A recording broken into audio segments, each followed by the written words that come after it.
Caros amigos, estamos submetidos a leis universais. O universo é repleto de leis e muitas delas nós nem as conhecemos ainda. Essas leis trabalham como se fossem a mão de Deus.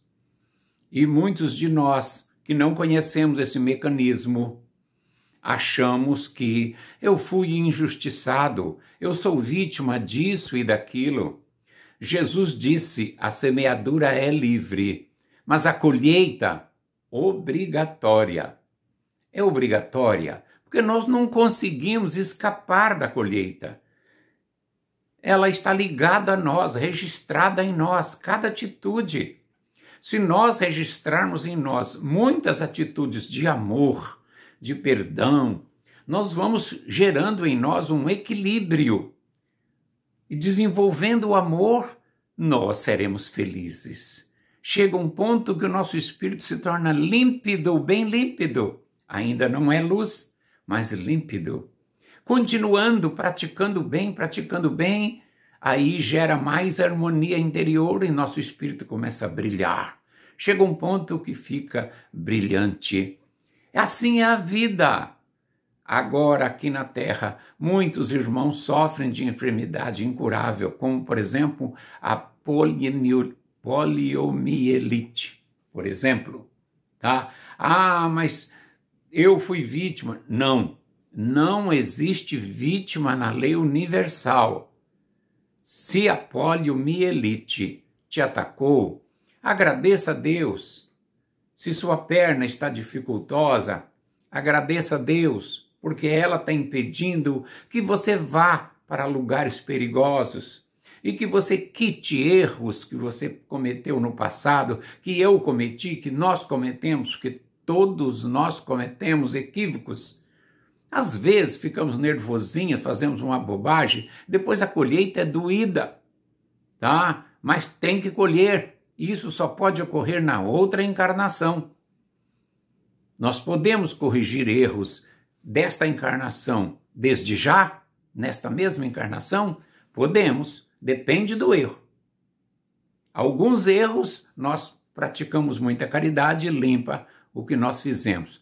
Outros não é possível, porque tem que ter um programa para vir trazer aquela pessoa que nós prejudicamos ao nosso círculo familiar e nós vamos conviver com ela e corrigir o erro. Às vezes seja vindo como filho, seja vindo como mulher, seja vindo como irmão, como um grande amigo, sei lá, em qualquer situação. Então, há erros que podemos corrigir desde já e há erros que é impossível corrigir agora. Tem que ter um programa para que possamos corrigi-lo, tá? Mas nós estamos numa determinada sintonia. Quer ver? Vou mostrar para vocês uma coisa curiosa. Haviam vários alunos numa escola no Rio de Janeiro e um cidadão com a mente desajustada passou a mão numa arma e entrou na escola, querendo imitar aqueles matadores americanos, certamente. E subiu no segundo andar, olhou uma turma de alunos assim, todos inocentes ali sentados, olhou assim e disse: você não, você sim, e pá, atirava. Você não, você sim, pá, e ia atirando. Matou mais de 10. Até que um sargento da polícia conseguiu entrar rápido e conseguiu neutralizá-lo.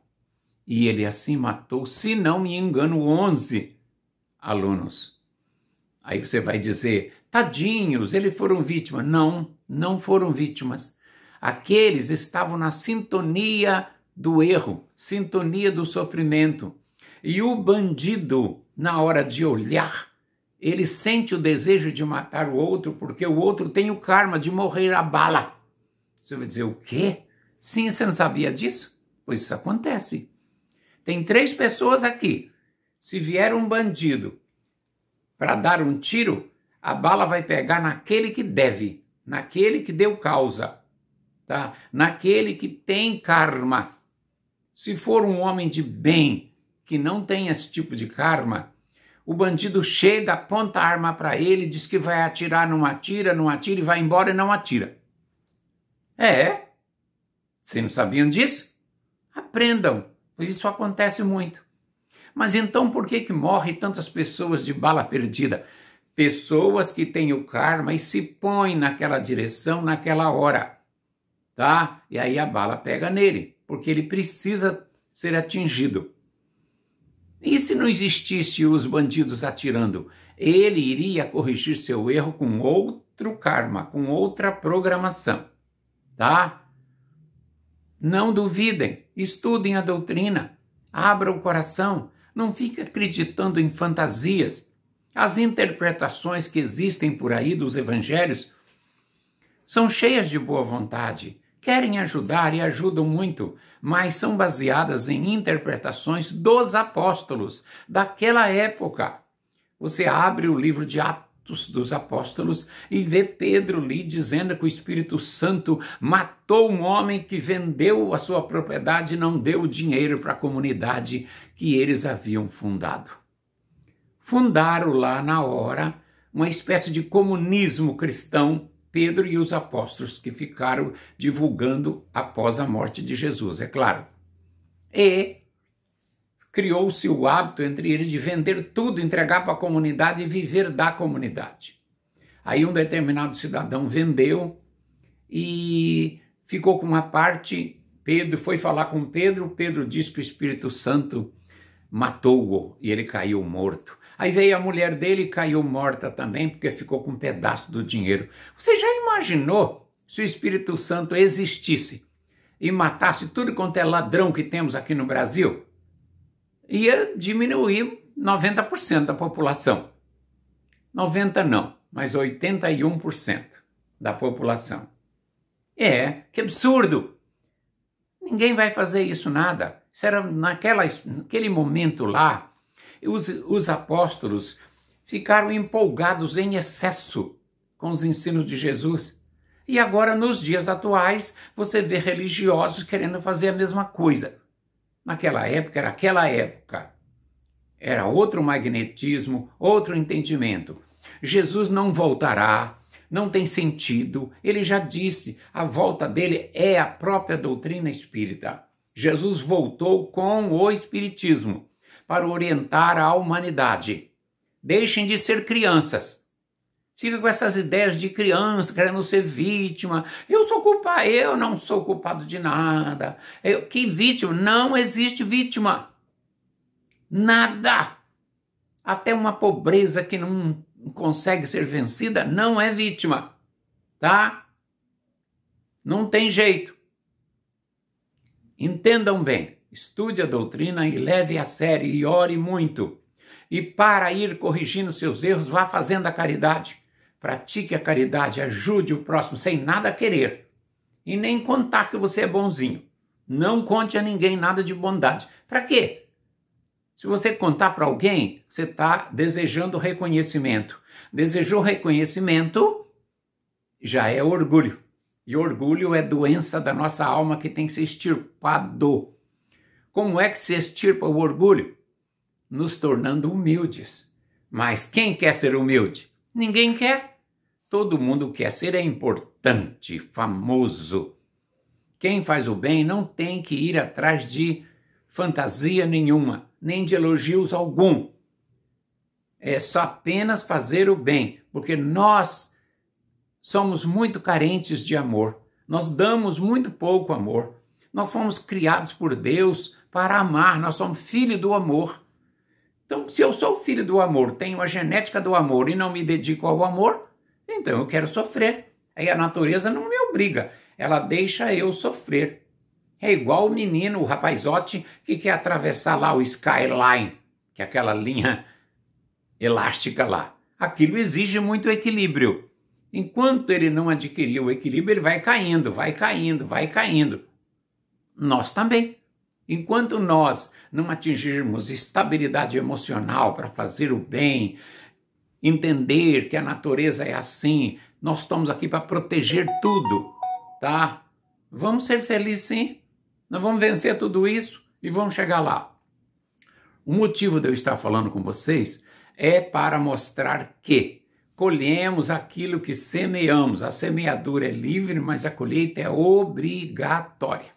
tá?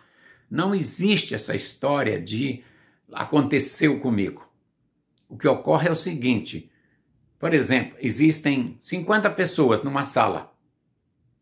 Se você chegar lá com 10 infectados de Covid e esses 10 abraçar todos os 50, só vai pegar aquele que tiver disposição. Os que tiverem proteção, ou seja, não tiver motivo, não pegam. Entendeu? Não pega. Tiver imunidade, não pega. Na Rússia, fazendo agora a vacina, vi notícia de que eles inocularam, para teste, é claro, cientistas russos inocularam 30 pessoas com o vírus. E essas pessoas aceitaram, é claro. E já prepararam todas as camas, tudo pronto para tratar.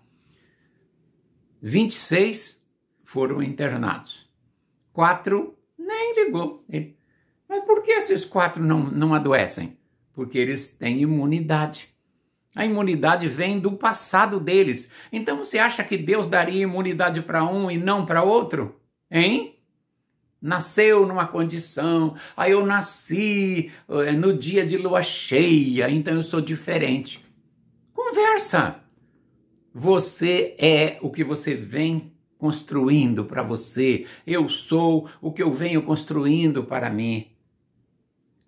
Eu não construo para mim, você não constrói para você, não. A gente tem que ajudar o próximo, de todas as maneiras. Mas orientar a humanidade para acabar com essa história de vitimologia. Ah, eu fui vítima de uma bala perdida. Não foi.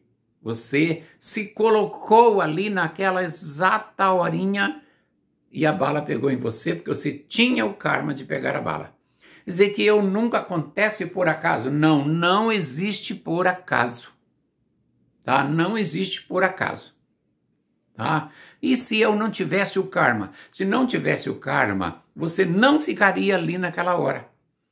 Seja porque seu espírito protetor não deixaria, induziria você a sair, induziria quem estivesse dirigindo o carro a não parar ali, por outros vários motivos, mas você não fica.